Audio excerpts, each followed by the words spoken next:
We're live. Okay. Okay, we'll call the council meeting, this go-to council meeting to order at 6:20 p.m. I need a motion for the adoption of minutes, please. Resolved that the minutes of the regular meeting of council held at City Hall on March 23rd, 2020 be adopted as circulated. Moved by Councillor, please show your hand. Councillor Espy, and seconded by Councillor Buds. All those in favor? And that's carried. We have no delegations this evening. We have no hearings this evening, so we're going to move right into committees. First up is Finance Legislative Property Committee. Councillor Buds, please. Thank you, Your Worship. Your committee has nothing to report. Thank you. City Planning and Economic Development Committee. Councillor Meyer, please. Thank you, Your Worship. The City Planning and Economic Development Committee has nothing to report. Thank you, Councillor Meyer. Community Services Committee. Councillor Draycott, please. Thank you, Your Worship. Nothing for Community Services Committee this evening. Thank you. And Councillor Wall, Waterworks Committee, please. Thank you, Your Worship. Waterworks Committee has nothing to report. Thank you. Transportation Committee. Councillor Espy. Thank you, Your Worship. The Transportation Committee has nothing to report. Thank you. And finally, Public Safety Committee. Councillor Knox. Thank you, Your Worship. Nothing from Public Safety Committee tonight. Thank you. We have no deferred business this evening. However, we have a number of items of new business. The first new business is the February 2020 building reports. And this is for information. And this is Economic Development Committee. Councillor Meyer, please.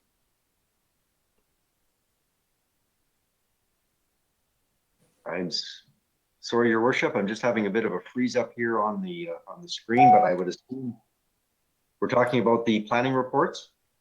The planning reports, the building reports for 2020. Thank you. And Council, of course, for your information, there is the planning reports from the end of February of 2020. We did bring it up at last council, and it's there for your information right now. There's no questions. That's the end of my report. Thank you, Councillor Meyer.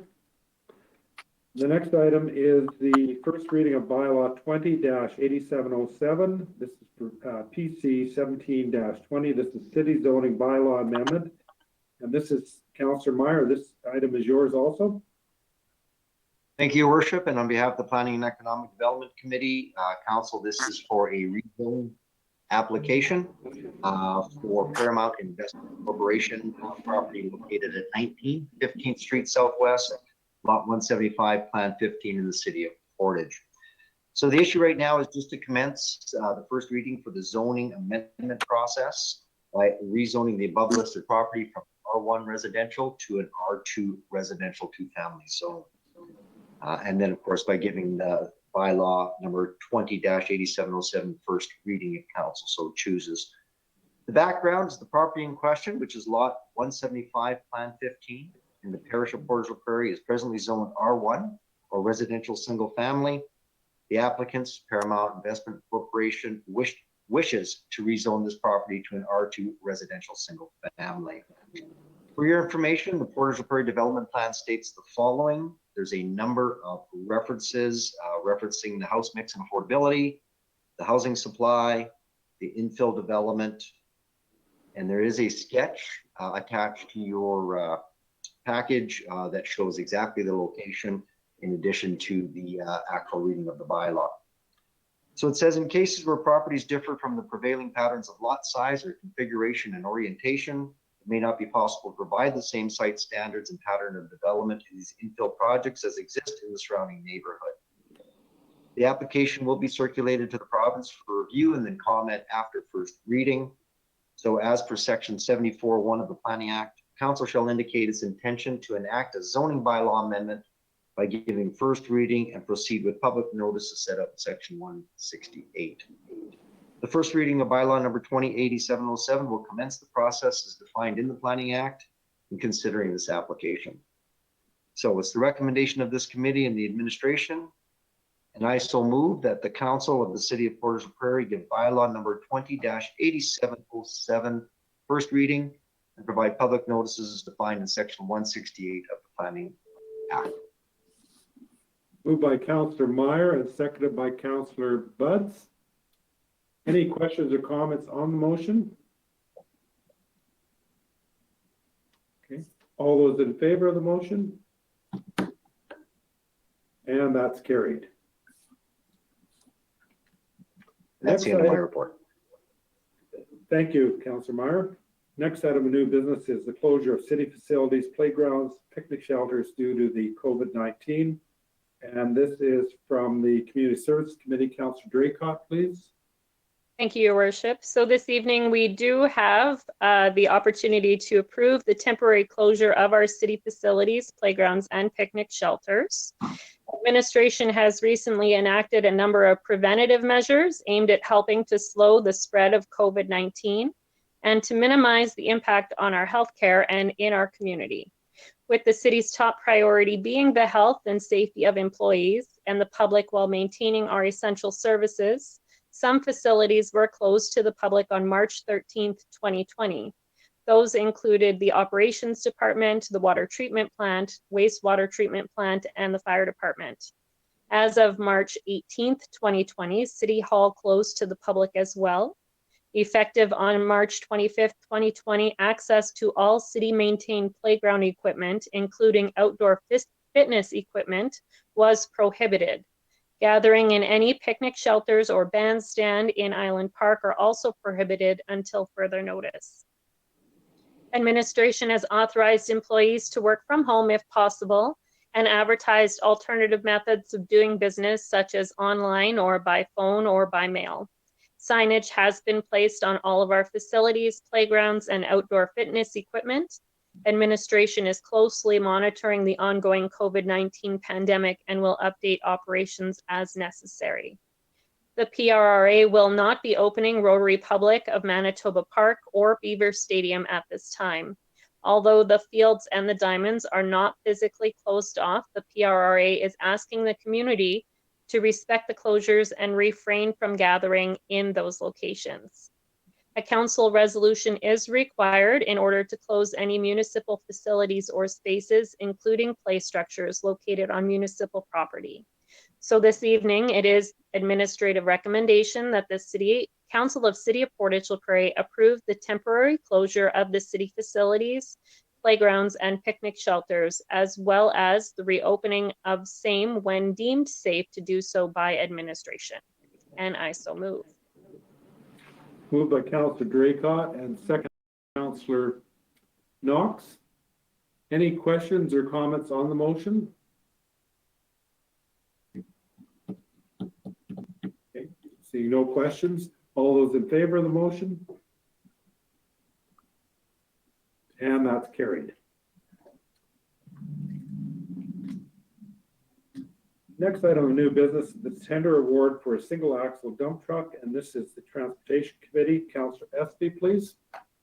Thank you, Your Worship. As you pointed out, it's the award for a single axle dump truck, tender 20 OPS 009. This tender was advertised on the city website as well as Merck's. 8 companies were contacted and we received 7 bids from 5 companies. The tender closed March 31st, 2020. This truck will be used on a regular basis for excavation, repairs, road and lane graveling, snow hauling, etc.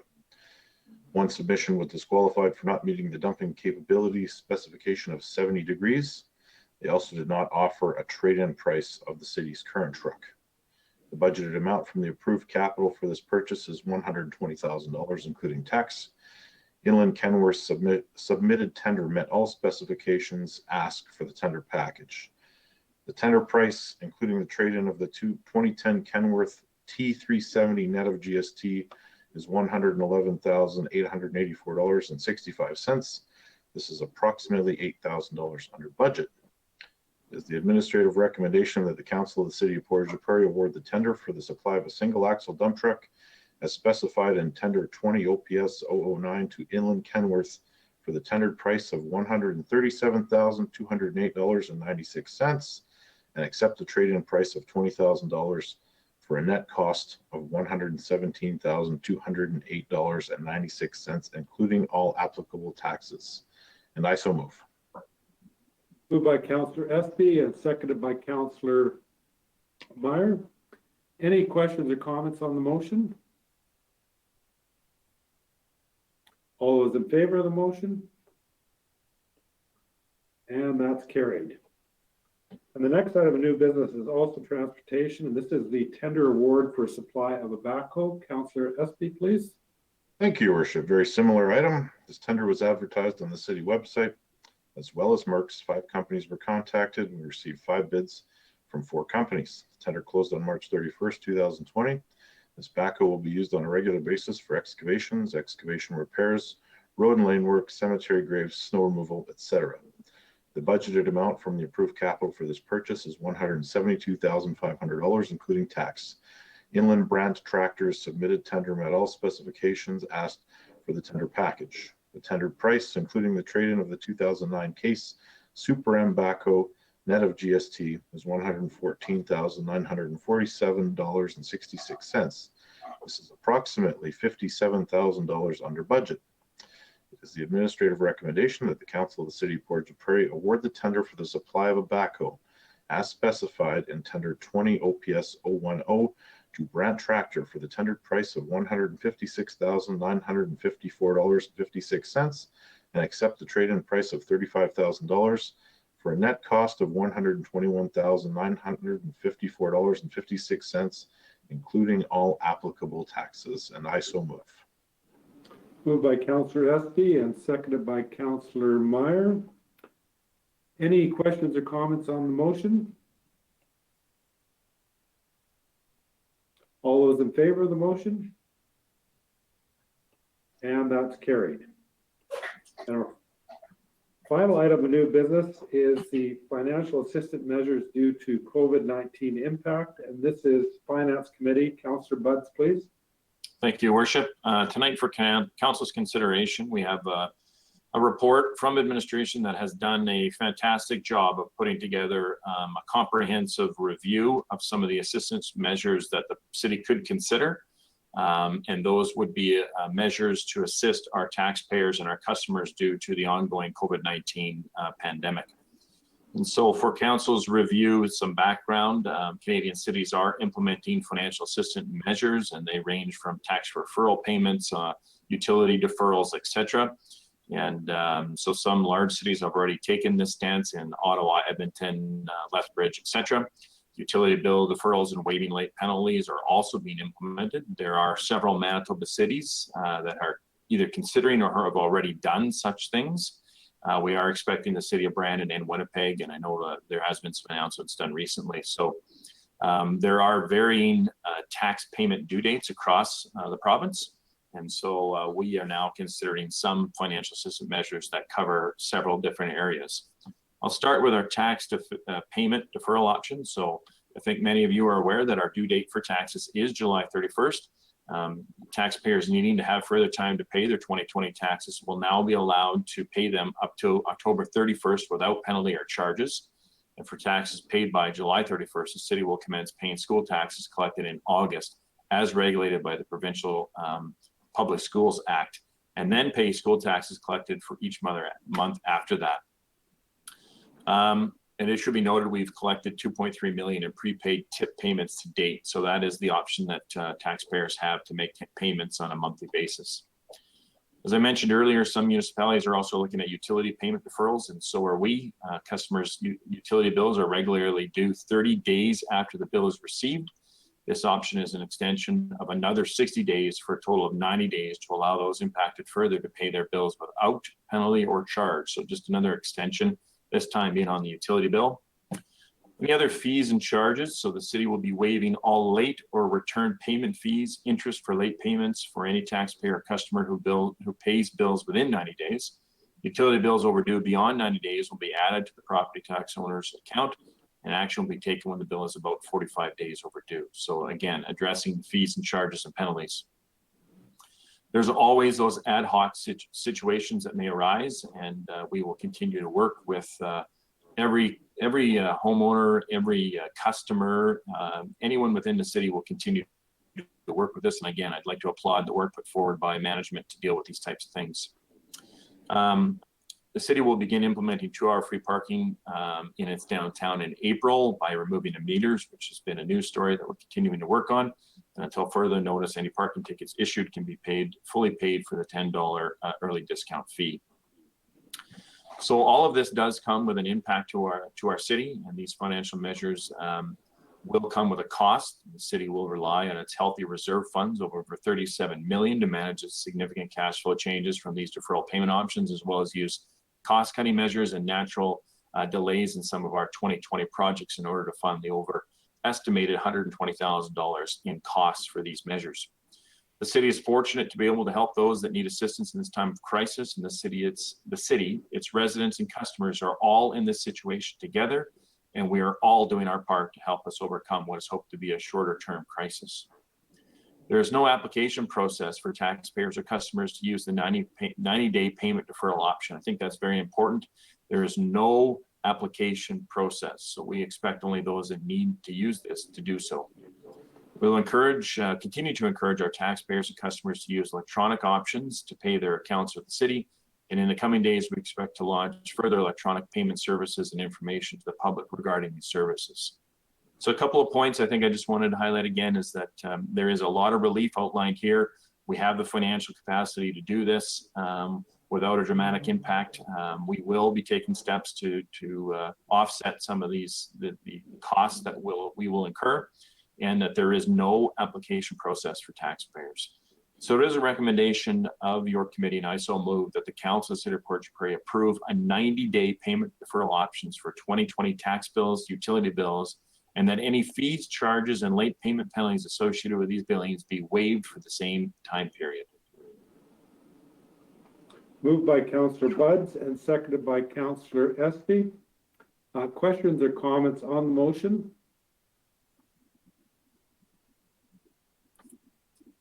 Councillor Draycott. Draycott, please.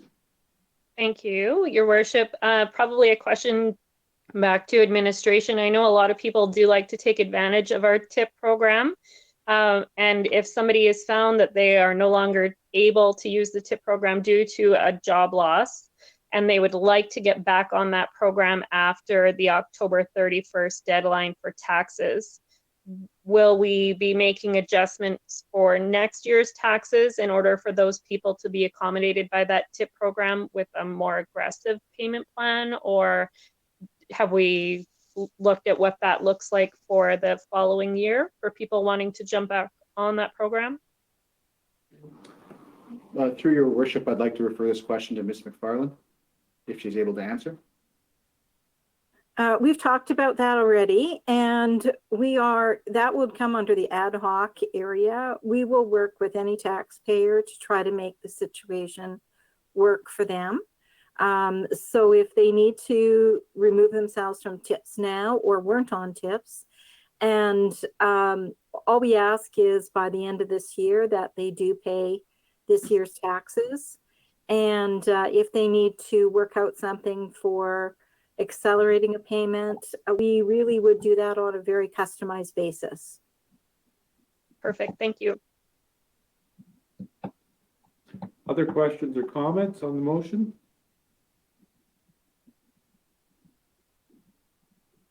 Seeing none. Just a comment. I think we recognize that a lot of our citizens, a lot of our business people are going through some epic challenges at this time.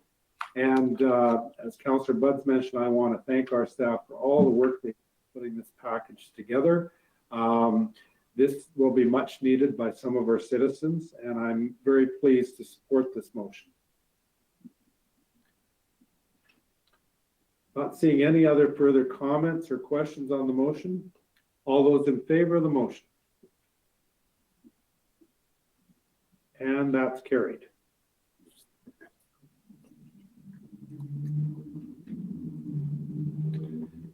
We have no old business this evening, so we are going to adjourn council at 6:40 p.m. and we're going to move right into committee.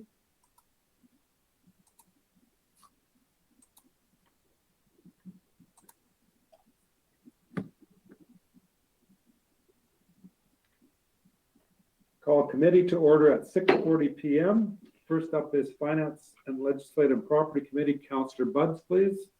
Thank you, Your Worship. Your committee has nothing to report. Thank you.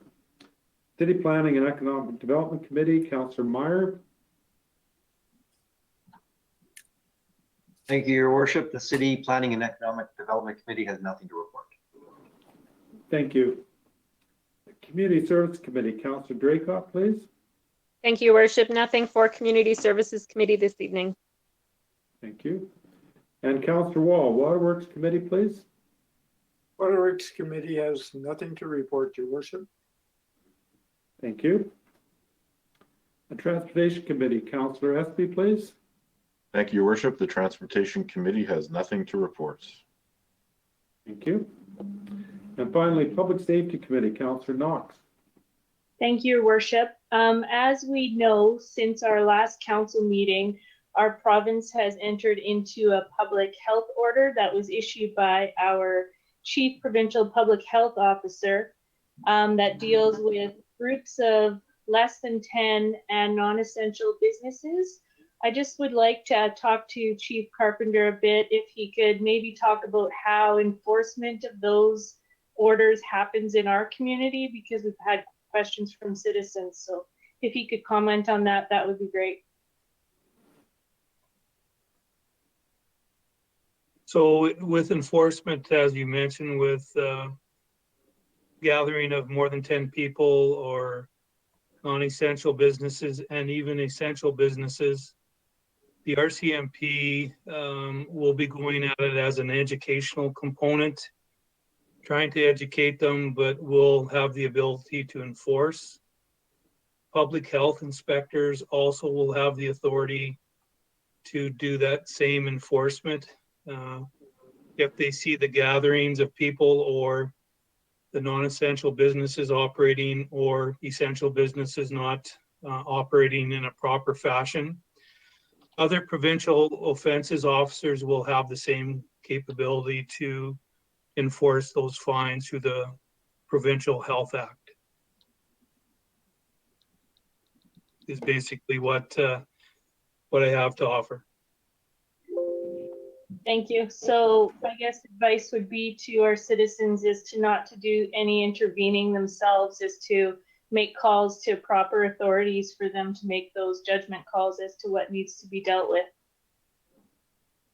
Yeah, correct. I should also mention to our city, our bylaw officers will definitely be watching for that as well. And they can, again, let the RCMP help with the enforcement if fines need to be levied at that time. Thank you. And that's all I have, Your Worship. Thank you, Councillor Knox. And finally, before we adjourn, I just want to recognize and thank all of our staff that have been working so hard, in a lot of cases behind the scenes. This is new for all of our staff, as it is for our citizens, and certainly being able to maintain the essential services that we see, certainly our water, our wastewater, fire protection, and police protection. That's all very reassuring to our citizens, and I want to thank all of our staff for going the extra mile and doing the work that you've been doing tirelessly. That's noted and much appreciated. Also want to thank our citizens for all the work that you have done. You know, the results we're seeing today reflects the efforts that were put forward 2.5 weeks ago.